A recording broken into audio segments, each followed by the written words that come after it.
Start करें sir. Performance, ये जो आज का टॉपिक है वो है performance. IO major factor system performance है। जो इनपुट आउटपुट जो डिवाइसेस होती हैं वो क्या है, जिस मेजर परफॉर्मेंस में मेजर फैक्टर है demands CPU to execute device driver kernel IO code.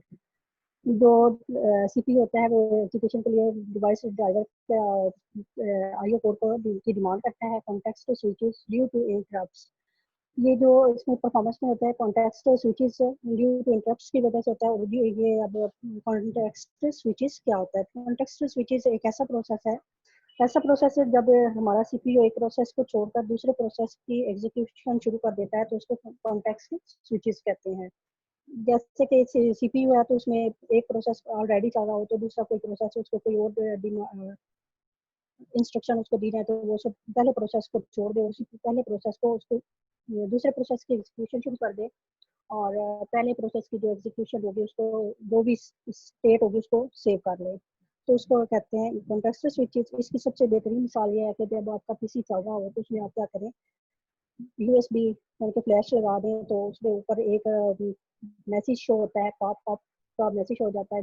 मगर जो पीसी जो पहले प्रोसेस कर रहा होता है वो वही उसी को उसी स्टेट में उसको सेव कर लेता है। फिर उसको जो पॉपअप का ऑप्शन शो होता है उसमें उसको कहते हैं पॉपअप का मैसेज शो होता है, उसके मुताबिक हम जो उसको डिमांड करते हैं जो भी डाटा कॉपी करना हो राइट करना हो। कम आ रही है।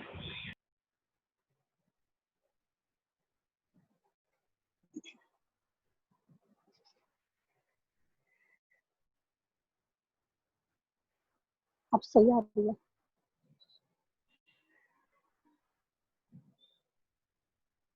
के लिए क्या उसे हमें जो हम उसको डिमांड देते हैं सीपीयू को, वो सीपीयू जो प्रोसेस कर रहा होता है उस प्रोसेस को उसी हालत में वो सेव कर लेता है। सेव करने के बाद जो दूसरा प्रोसेस की ऑर्डर करते हैं वो उसको पहले करता है और उस प्रोसेस को पूरा करने के बाद फिर पहले प्रोसेस की स्टेट हालत आ जाता है, उसको उसी हालत में दोबारा अपना पहले वाला जो प्रोसेस होता है उसको स्टार्ट करना शुरू कर देता है। इसको कॉन्टेक्स्ट स्विचेस कहते हैं। उसके बाद परफॉर्मेंस में आता है डाटा कॉपिंग। डाटा कॉपिंग कोई भी डाटा किसकी आपको जरूरत तो उसको कॉपी करने के बजाय उसको दोबारा रीड राइट करने के बजाय उसको क्या करें आप पहले वाले डाटा से कॉपी कर सकते हैं ऑलरेडी से। फिर इसके बाद आता है इम्प्रूविंग परफॉर्मेंस। ये जो परफॉर्मेंस है इसको इम्प्रूव कैसे किया जा सकता है? Reduce number of context switches. जो कॉन्टेक्स्ट स्विचेस के को जो है जो भी मैंने आपको बताया कॉन्टेक्स्ट स्विच क्या होता है, इसके जो इंटरप्शन है इसको कम करने से इसकी परफॉर्मेंस को बेहतर किया जा सकता है। रिड्यूस डाटा कॉपिंग, डाटा को बार बार कॉपी ना किया जाए, कम किया जाए। Reduce interrupts by using large constant small controllers polling. और यूज डीएमए। डीएमए क्या होता है? डायरेक्ट मेमोरी एक्सेस होता है। बजाय इसके कि हम पहले इनपुट से सीपीयू से फिर मेमोरी में जो सेव करते हैं उसके लिए हमारे 2 साइकिल लगते हैं। अगर इसको डायरेक्ट मेमोरी एक्सेस किया जाए यानी कि तो इसमें इनपुट से डायरेक्ट मेमोरी में किया जाए तो इसमें 1 साइकिल यूज होता है। यूज स्मार्ट हार्डवेयर डिवाइसेस और स्मार्ट हार्डवेयर डिवाइसेस इस्तेमाल करके परफॉर्मेंस को इम्प्रूव किया जा सकता है। बैलेंस सीपीयू मेमोरी बस एंड आईओ परफॉर्मेंस और हाईएस्ट थ्रूपुट। अब ये थ्रूपुट क्या होता है? थ्रूपुट ये होता है number of processes executed by a system in a specific period of time. किसी भी स्पेसिफिक पीरियड ऑफ टाइम में जितने भी प्रोसेस एग्जीक्यूट किए जाते हैं उसको क्या कहते हैं? थ्रूपुट कहते हैं। Move user mode process demons to kernel thread।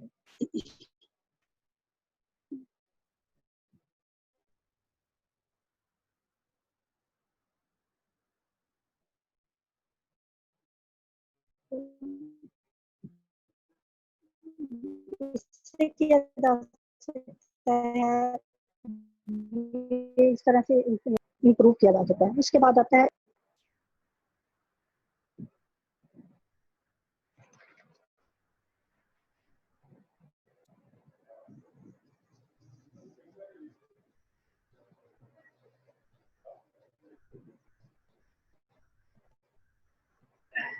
Input output interface. ये मैंने इसका सर्किट बनाया हुआ एक। इसमें हमारे पास क्या होता है, एक सीपीयू होता है, ये सीपीयू मैंने बनाया, ठीक है। उसके बाद दूसरी डिवाइसेस होती हैं जो इनपुट आउटपुट डिवाइसेस होते हैं जो कि कंप्यूटर से as a external device connected होती हैं। यानी कोई भी डाटा ट्रांसफर करना होता है सीपीयू से इनपुट आउटपुट डिवाइसेस में या इनपुट आउटपुट डिवाइसेस से सीपीयू में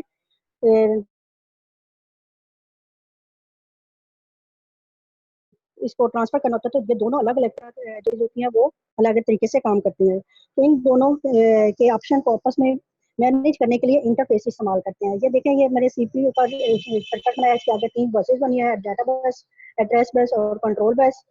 और इन दोनों ये कीबोर्ड है, प्रिंटर है, मैग्नेटिक डिस्क है। तो इसमें क्या है, जो कीबोर्ड है इसकी इंस्ट्रक्शन को सीपीयू तक पहुंचाने के लिए एक इंटरफेस यानी हार्डवेयर सर्किट होता है। ये तो इसको क्या करता है, इनकी इंफॉर्मेशन की कीबोर्ड की इंफॉर्मेशन को सीपीयू तक जो पहुंचाने के लिए काम करता है वो इंटरफेस करता है।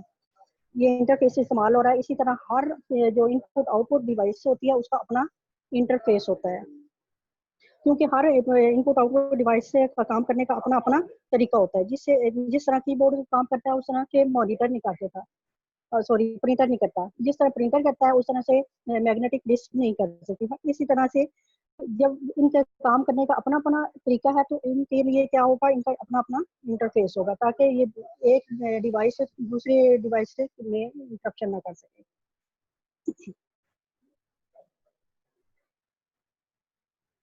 और फिर इसके बाद आता है इसकी हमें इंटरफेस की जरूरत क्यों पड़ती है।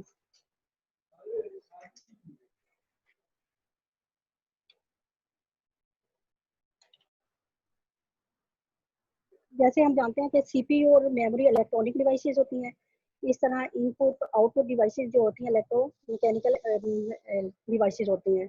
इलेक्ट्रोमैकेनिकल के सिग्नल अलग होते हैं और जो इलेक्ट्रिक यानी कि मेमोरी और सीपीयू के सिग्नल अलग होते हैं। इन दोनों के सिग्नल को आपस में चेंज करने के लिए क्या किया जाता है, ये एक ऐसी डिवाइस इस्तेमाल की जाती है जिसको हम क्या कहते हैं, इंटरफेस। इंटरफेस के जरिए इनके सिग्नल को आपस में चेंज किया जाता है। सीपी जैसा हम ये भी जानते हैं कि सीपीयू बहुत फास्ट काम करता है, तेजी से काम करता है, और जो बाकी इनपुट आउटपुट डिवाइसेस होती हैं वो बहुत स्लो, इसके सीपीयू के सिलसिले में बहुत स्लो काम करती हैं। इसकी एग्जांपल इसे ले लेते हैं कि सीपीयू को अगर सीपीयू 1000 प्रिंट करने का ऑर्डर देता है तो प्रिंटर जो होता है 1 सेकंड, वो सीपीयू को 1 सेकंड में ये ऑर्डर दे देता है। मगर प्रिंटर एक ऐसी डिवाइस है कि ये जो 1000 होते हैं उनको नहीं कर सकता। तो वो उसके लिए एक इंटरफेस का यूज करते हैं, जो सीपीयू से आई हुई डिमांड होती है उसको क्या करते हैं, बफर में सेव कर लेते हैं। उस स्पीड के मुताबिक जो प्रिंटर होता है अपनी स्पीड के मुताबिक 1 बाय 1 इसकी प्रिंट निकालता है। अब ये एग्जांपल ऑफ इंटरफेस है। इंटरफेस ये देखें, ये जो सर्किट बना हुआ है इसमें मैंने जूम किया हुआ है, नीचे एरो लगा के एक तरफ सीपीयू दूसरी तरफ इनपुट आउटपुट डिवाइसेस को जूम किया हुआ है।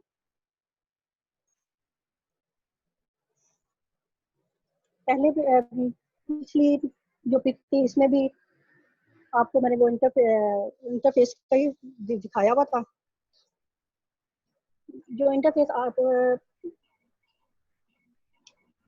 इंटरफेस से क्या होता है, इंटरफेस एक हार्डवेयर सर्किट होता है जो हर अपनी इनपुट आउटपुट डिवाइसेस के साथ अटैच होता है, और जो इस इनपुट आउटपुट डिवाइसेस के सिग्नल को सीपीयू तक लेकर जाता है। ठीक है, उसके बाद what are the internal component of interface. Interface के जो कंपोनेंट्स होते हैं वो इस सर्किट में दिखाए गए हैं।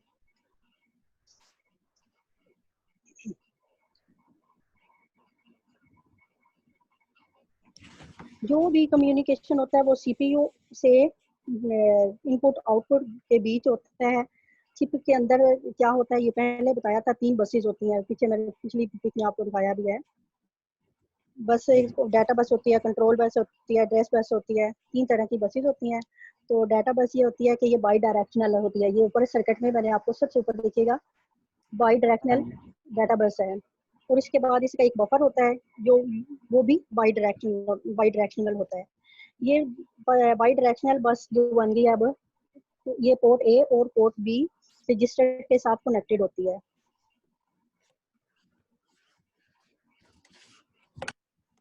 पोर्ट ए और पोर्ट बी रजिस्टर जो भी डाटा इनपुट से आएगा वो आउटपुट पर जाएगा, वो कीबोर्ड से आएगा या प्रिंटर से आएगा, तो ये इसी पोर्ट ए और पोर्ट बी के साथ डाटा अटैच होता है। दूसरा ये है कि आगे आता है control register. Port A port B के नीचे कंट्रोल रजिस्टर आ रहा है। ये भी एक सर्किट का काम कर रहा है। जब भी सीपीयू को किसी इनपुट आउटपुट डिवाइस को बताना होता है, जैसे प्रिंटर को बताना है कि प्रिंटर करना है, तो उस डिवाइस को एक्टिव करने के लिए सीपीयू कंट्रोल रजिस्टर को सिग्नल भेजता है। ये जो इधर से सीपीयू की तरफ से सिग्नल आएगा कंट्रोल रजिस्टर के पास, कंट्रोल रजिस्टर फिर इसको आगे क्या करेगा, कंट्रोल बस तक पहुंचा देगा। फिर इनपुट और आउटपुट के पास, जिसके पास जाना होगा डाटा सिग्नल उसके पास चला जाएगा, फिर वो एक्टिव हो जाएगा। ठीक है। लास्ट फंक्शन इसका क्या होता है, स्टेटस चेक करना।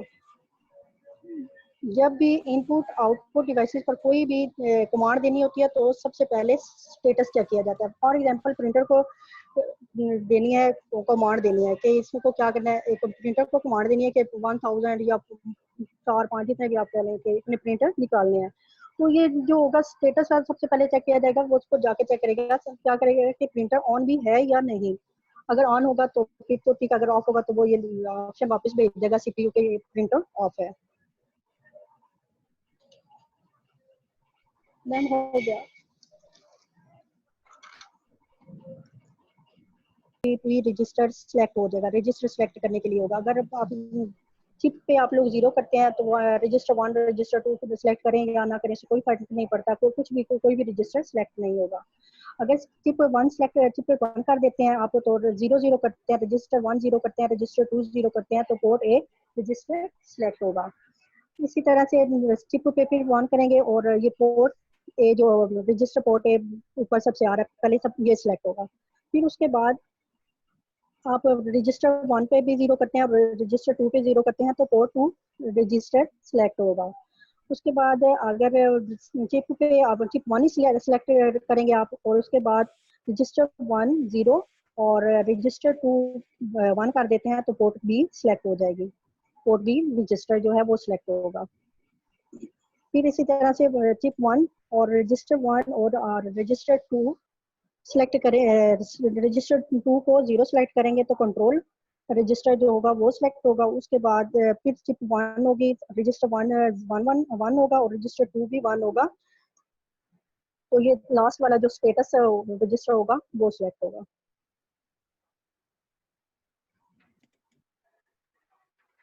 मैम हो गया कंप्लीट।